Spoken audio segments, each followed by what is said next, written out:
This is NBC 10 at Issue. NBC 10 at Issue. Democrats and Republicans have decided one of these two men, Joe Sestak or Pat Toomey, will be the next U.S. Senator from Pennsylvania. It will be a statement about where Pennsylvania and the nation want to go. Pat Toomey joins us now on NBC 10 at Issue. Good morning. I'm Steve Highsmith. We spoke with Joe Sestak last week and intend to do so with both major candidates more than once between now and November. That election is a big deal not only for Pennsylvania, but for revealing what very well will or will not happen in Washington. And with me now is former Congressman Pat Toomey, the winner of the Republican primary for U.S. Senate. Thanks for being here again. Thanks for having me, Steve. Good. You say this is a very clear ideological choice. Right. How so? What's the starkest difference? Well, I think it's about the role of government and the size of government. You know, Joe Sestak supported all the bailouts of failing companies, supported the giant stimulus bill, supports cap and trade and card check and government-run health care. He voted for a budget that created unprecedented deficits and debt. This is a massive expansion of government that we've had in just the last year or two. Well, Joe has been 100% in favor of that, and I've been opposed to that. I think the government's too big. I think it's spending too much money. I think we need to restore some fiscal discipline, and we've got to reduce the size of our deficits and debt. So there's a big difference. Let's take a look at this ad that you put out right after the primary election, and as you see the video of it, I'll talk over it.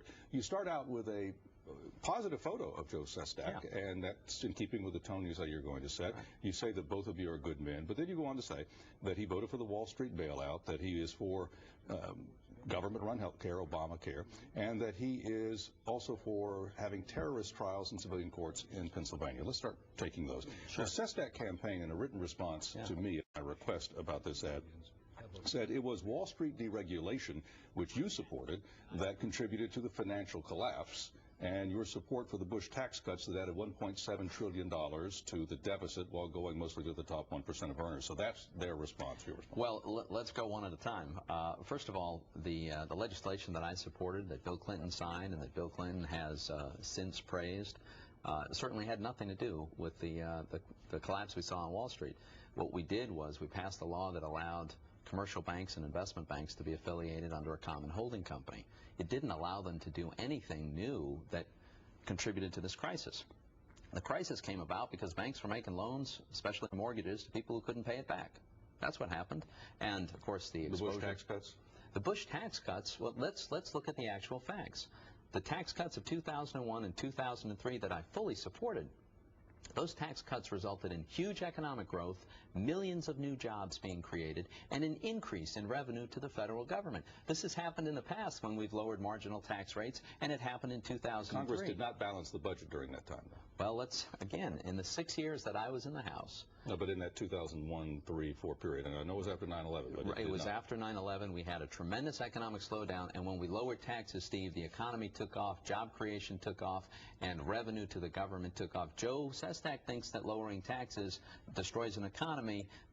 That's a unique view of economics, as far as I'm aware. The Democratic Senatorial Campaign Committee issued this response to your ad, and listen closely to it. This is from them. It says, former Wall Street derivatives trader Pat Toomey's television advertisement is completely divorced from reality. Pennsylvania should know that Toomey has spent the better part of his adult life fighting for Wall Street, whether it was the years he spent on Wall Street as a reckless derivatives trader, the years he spent in Washington advocating for the failed economic policies which devastated Main Street, or the years he spent as president of the Wall Street-backed Club for Growth. If elected, Pat Toomey would do more to protect the big banks, Wall Street, the oil companies, the insurance companies, and it goes on. I Three guess sentences, the idea is 5 Wall Streets. Yeah, how many times can you say Wall Street in one sentence? Let's deal with that, because obviously it's pretty obvious how they're going to come at you. Yeah. So you were in the financial sector. Absolutely. Did you trade derivatives? Back in the 1980s, I traded interest rate and currency swaps, which were a tool that allowed businesses to borrow money at lower costs so that they would have more resources to do the other things that businesses do, including grow and create new jobs. I left Wall Street 20 years ago, and one of the lessons I learned from my time in Wall Street was that we shouldn't be bailing out Wall Street firms. I opposed the bailouts from day one, and Joe Sestak supported them. So who's on the side of Wall Street? The bailouts. Even started under George Bush. That's right. And I called them as a mistake at the time. But do you really believe, because it's hard to prove a negative, that if we had not done that as a nation, that we would be fine? I think we'd be in better shape. And let's remember the history here, Steve.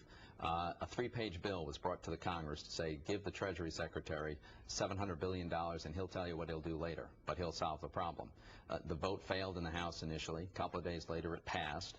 They said actually that they would buy the toxic assets, if you remember, right? That's what the bill was supposed to be for. 2 weeks went by after they got the bill. Mind you, they said the world's going to come to an end if we don't get this passed. And they were able to scare enough people in Congress to vote for it.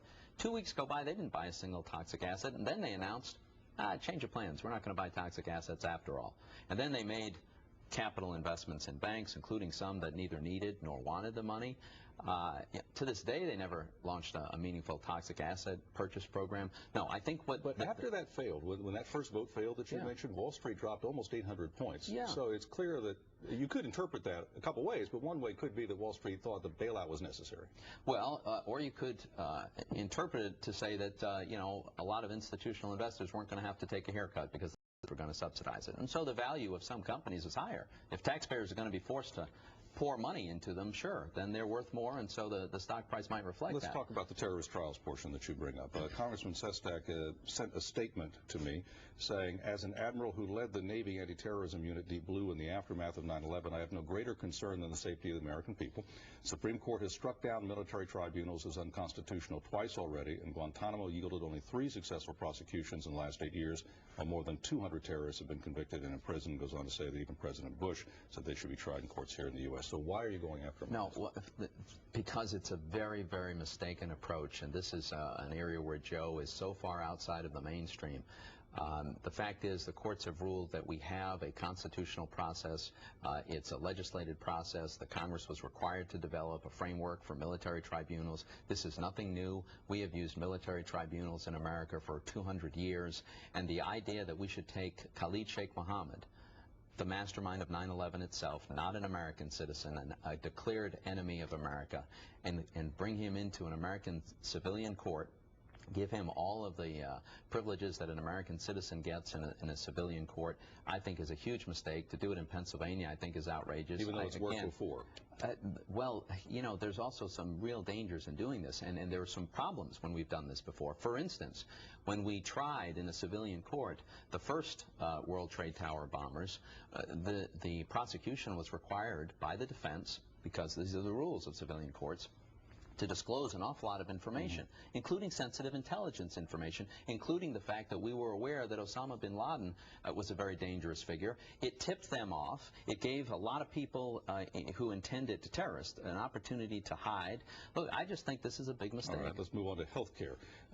The Sestak campaign says that health care reform will start to bring down the debt by more than $1 trillion at the end of the next decade, and that 30 million people will be getting health care that just didn't. They said there's a moral equation in this issue. Well, I think, and I've long supported reforms that will improve access and affordability, but we don't need a 2,000-page, $2 trillion bill that, in fact, Steve, is raising premiums, and that's not just me saying so. The Congressional Budget Office acknowledged that as a result of this bill, people who have to buy their health insurance on their own, they will pay 10 to 13% more. As new information comes out, we discover that it's going to be an even bigger budget buster than we originally thought. Right. No, I think this is very much the wrong direction. Take a break. I'm going to talk more about left and right, and we'll have more with Senate candidate Pat Toomey on NBC 10 at Issue in a moment. You're watching NBC 10 at Issue.